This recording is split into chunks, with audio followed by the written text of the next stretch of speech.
नमो भगवते तस्मै कृष्णायाद्भुतकर्मणे रूपनाम विभेदेन जगत्कीर्ति यो यतः सच्चिदानन्दरूपाय विश्वोत्पत्त्यादिहेतवे तापत्रय विनाशाय श्रीकृष्णाय वयं नुमः। श्रीमद्भागवत महापुराण एकादश स्कंध 15वां अध्याय। भिन्न भिन्न सिद्धियों के नाम और लक्षण। भगवान श्री कृष्ण कहते हैं, प्रिय उद्धव, जब साधक इंद्रिय प्राण और मन को अपने बस में करके अपना चित्त मुझ में लगाने लगता है, मेरी धारणा करने लगता है, तब उसके सामने बहुत सी सिद्धियां उपस्थित होती हैं। उद्धव जी ने कहा, अच्युत, कौन सी धारणा करने से किस प्रकार कौन सी सिद्धि प्राप्त होती है और उनकी संख्या कितनी है? आप ही योगियों को सिद्धियां देते हैं, अतः आप इनका वर्णन कीजिए।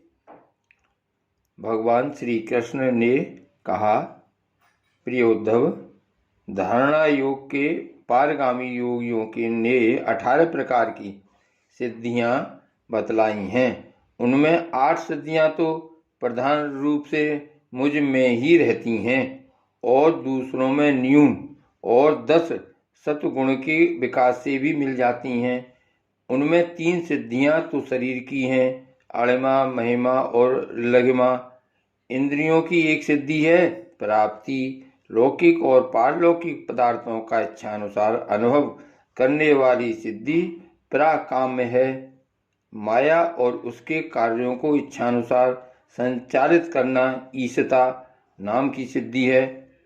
विषयों में रहकर भी उनमें आसक्त न होना वशता है और जिस जिस सुख की कामना करे उसकी सीमा तक पहुंच जाना कामावसायिता नाम की 8वीं सिद्धि है।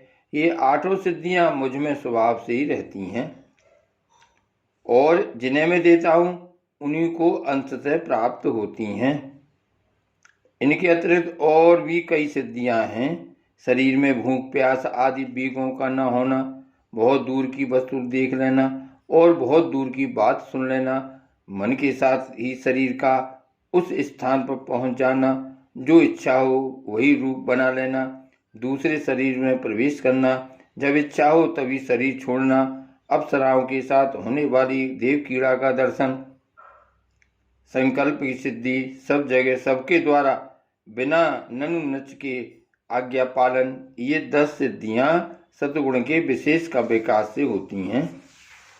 भूत भविष्य और वर्तमान की बात जान लेना, शीत उष्ण सुख दुख और राग द्वेष आदि द्वंद्वों के बस में न होना, दूसरे के मन आदि की बात जान लेना, अग्नि सूर्य जल विष आदि की शक्ति को स्तंभित कर देना और किसी से भी पराजित न होना, ये 5 सिद्धियां भी योगियों को प्राप्त होती हैं। प्रिय उद्धव, योग धारणा करने से जो सिद्धियां प्राप्त होती हैं उनका मैंने नाम निर्देश के साथ वर्णन कर दिया। अब किस धारणा से कौन सी सिद्धि कैसे प्राप्त होती है यह बतलाता हूं, सुनो। प्रिय उद्धव, पंचभूतों की सूक्ष्मतम मात्राएं मेरा ही शरीर है।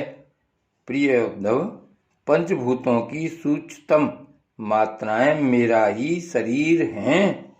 जो साधक केवल मेरे उसी शरीर की उपासना करता है और अपने मन को तदाकार बनाकर उसी में लगा देता है, अर्थात मेरे तन मात्रात्मक शरीर के अतिरिक्त और किसी भी वस्तु का चिंतन नहीं करता, उसे अणिमा नाम की सिद्धि अर्थात पत्थर की चट्टान आदि में भी प्रवेश करने की शक्ति अणुता प्राप्त हो जाती है।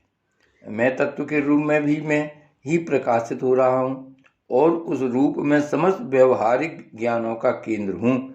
जो मेरे उस रूप में अपने मन को मैं तत्वाकार करके तन्मय कर देता है, उसे महिमा नाम की सिद्धि प्राप्त होती है।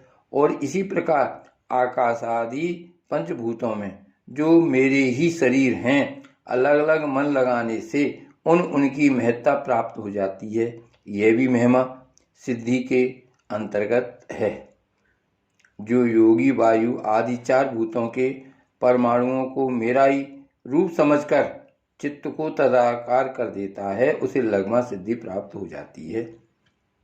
उसे परमाणु रूप काल के समान सूक्ष्म वस्तु बनने का सामर्थ्य प्राप्त हो जाता है। जो सत्वादी अहंकार को मेरा स्वरूप समझकर मेरे उसी चित्त में, जो सात्विक अहंकार को मेरा स्वरूप समझकर मेरे उसी रूप में चित्त की धारणा करता है, वह समस्त इंद्रियों का अधिष्ठाता हो जाता है। मेरा चिंतन करने वाला भक्त इस प्रकार प्राप्ति नाम की सिद्धि प्राप्त कर लेता है। जो पुरुष मुझ में तत्वाभिमानी सूत्रात्मा में अपना चित्त स्थिर करता है, उसे मुझ अव्यक्त जन्मा सूत्रात्मा की प्राकाम्य नाम की सिद्धि प्राप्त होती है, जिससे इच्छानुसार सभी भोग प्राप्त हो जाते हैं। जो त्रिगुणमयी माया के स्वामी मेरे काल स्वरूप विश्व रूप की धारणा करता है, वह शरीरों और जीवों को अपनी इच्छानुसार प्रेरित करने की सामर्थ्य प्राप्त कर लेता है। इस सिद्धि का नाम है ईशित्व है। जो योगी मेरे नारायण स्वरूप में, जिसे तुरीय और भगवान भी कहते हैं, मन को लगा देता है, मेरे स्वाभाविक गुण उसमें प्रकट होने लगते हैं और उसे वशता नाम की सिद्धि प्राप्त हो जाती है। निर्गुण ब्रह्म भी मैं ही हूँ। जो अपना निर्मल मन मेरे इस ब्रह्म स्वरूप में स्थित कर लेता है, उसे परमानंद स्वरूपणी कामावसायिता नाम की सिद्धि प्राप्त होती है। इसके मिलने पर उसकी सारी कामनाएं पूर्ण हो जाती हैं, समाप्त हो जाती हैं। प्रिय उद्धव, मेरा वह स्वरूप जो सुवित दीप का स्वामी है, अत्यंत शुद्ध और धर्ममय है। जो उसकी धारणा करता है, वह भूख प्यास जन्म मृत्यु और शोक मोह इन 6 उर्मियों से मुक्त हो जाता है और उसे शुद्ध स्वरूप की प्राप्ति होती है। मैं ही समष्टि प्राण रूप आकाशात्मा हूँ। जो मेरे इस स्वरूप में मन के द्वारा अनाहत नाद का चिंतन करता है, वह दूर श्रवण नाम की सिद्धि से संपन्न हो जाता है और आकाश में उपलब्ध होने वाली विविध प्राणियों की बोली सुन समझ सकता है। जो योगी नेत्रों को सूर्य में और सूर्य को नेत्रों में संयुक्त कर देता है और दोनों के संयोग में मन ही मन मेरा ध्यान करता है, उसकी दृष्टि सूक्ष्म हो जाती है, उसे दूरदर्शन नाम की सिद्धि प्राप्त होती है और वह सारे संसार को देख सकता है। मन और शरीर को प्राण वायु के सहित मेरे साथ संयुक्त कर दे और मेरी धारणा करे, तो इससे मनोजव नाम की सिद्धि प्राप्त होती है। इसके प्रभाव से वह योगी जहाँ भी जाने का संकल्प करता है, वहीं उसका शरीर उसी क्षण पहुँच जाता है। जिस समय योगी मन को उपादान कारण बनाकर किसी देवता आदि का रूप धारण करना चाहता है, तो वह अपने मन के अनुकूल वैसा ही रूप धारण कर लेता है। इसका कारण यह है कि उसने अपने चित्त को मेरे साथ जोड़ दिया है। जो योगी दूसरे शरीर में प्रवेश करना चाहे, वह ऐसी भावना करे कि मैं उसी शरीर में हूँ। ऐसा करने से उसका प्राण वायु धारण कर लेता है और वह एक फूल से दूसरे फूल पर जाने वाले भंवरों के समान अपना शरीर छोड़कर दूसरे शरीर में प्रवेश कर जाता है।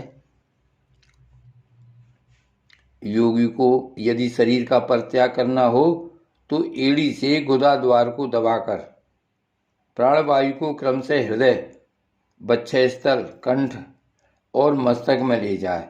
फिर ब्रह्मरंध्र के द्वारा उसे ब्रह्म में लीन करके शरीर का परित्याग कर दे। यदि उसे देवताओं के विहार स्थलों में क्रीड़ा करने की इच्छा हो, तो मेरे शुद्ध सत्वमय स्वरूप की भावना करे। ऐसा करने से सतगुण की अंश स्वरूपा सुर सुंदरियां विमान पर चढ़कर उसके पास पहुंच जाती हैं।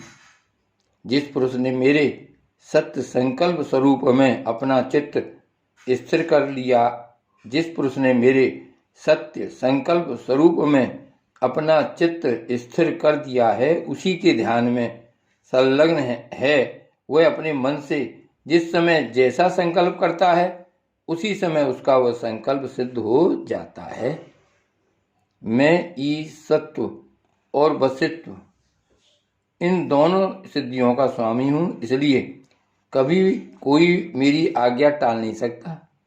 जो मेरे उस रूप का चिंतन करके उसी भाव से युक्त हो जाता है, मेरे समान उसकी आज्ञा को भी कोई टाल नहीं सकता। जिस योगी का चित्त मेरी धारणा करते करते मेरी भक्ति के प्रभाव से शुद्ध हो गया है, उसकी बुद्धि जन्म मृत्यु आदि अदृष्ट विषयों को भी जान लेती है, और तो क्या भूत भविष्य और वर्तमान की सारी बातें उसे मालूम हो जाती हैं। जैसे जल के द्वारा जल में रहने वाले प्राणियों का नाश नहीं होता, वैसे ही जिस योगी ने अपना चित्त मुझ में लगाकर शिथिल कर दिया है, उसके योग में शरीर को अग्नि जल आदि कोई भी पदार्थ नष्ट नहीं कर सकते। जो पुरुष श्री वत्स आदि चिन्ह और शंख गदा चक्र पद्म आदि आयुधों से विभूषित तथा ध्वजा छत्र चमर आदि से संपन्न मेरे अवतारों का ध्यान करता है, वह अजय हो जाता है।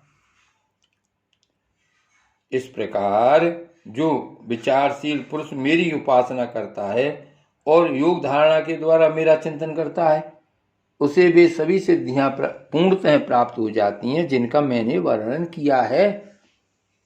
प्यारे उद्धव, जिसने अपने प्राण मन और इंद्रियों पर विजय प्राप्त कर ली है, जो संयमी है और मेरे ही स्वरूप की धारणा कर रहा है, उसके लिए ऐसी कोई भी सिद्धि नहीं जो दुर्लभ हो।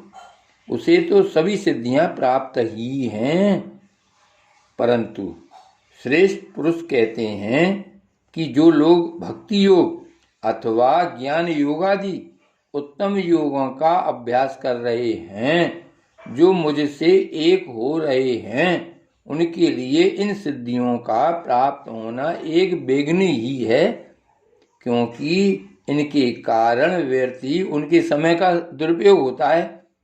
जगत में जन्म, औषधि, तपस्या और मंत्र आदि के द्वारा जितनी सिद्धियां प्राप्त होती हैं, वे सभी योग के द्वारा मिल जाती हैं, परंतु योग की अंतिम सीमा मेरे सालोक आदि की प्राप्ति बिना मुझ में चित्त लगाए किसी भी साधन से नहीं प्राप्त हो सकती। ब्रह्मवादियों ने बहुत से साधन बतलाए हैं, योग, सांख्य और धर्म आदि।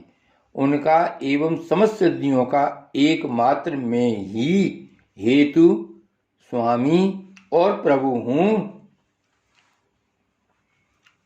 जैसे स्थूल पंचभूतों में बाहर भीतर सर्वत्र सूक्ष्म पंच महाभूत ही हैं, सूक्ष्म भूतों के अतिरिक्त स्थूल भूतों की कोई सत्ता ही नहीं है, वैसे ही मैं समस्त प्राणियों के भीतर दृष्टा रूप से और बाहर दृश्य रूप से स्थित हूँ। मुझ में बाहर भीतर का भेद भी नहीं है, क्योंकि मैं निरावरण एक अद्वितीय आत्मा हूँ। श्री गोवर्धन नाथ की जय।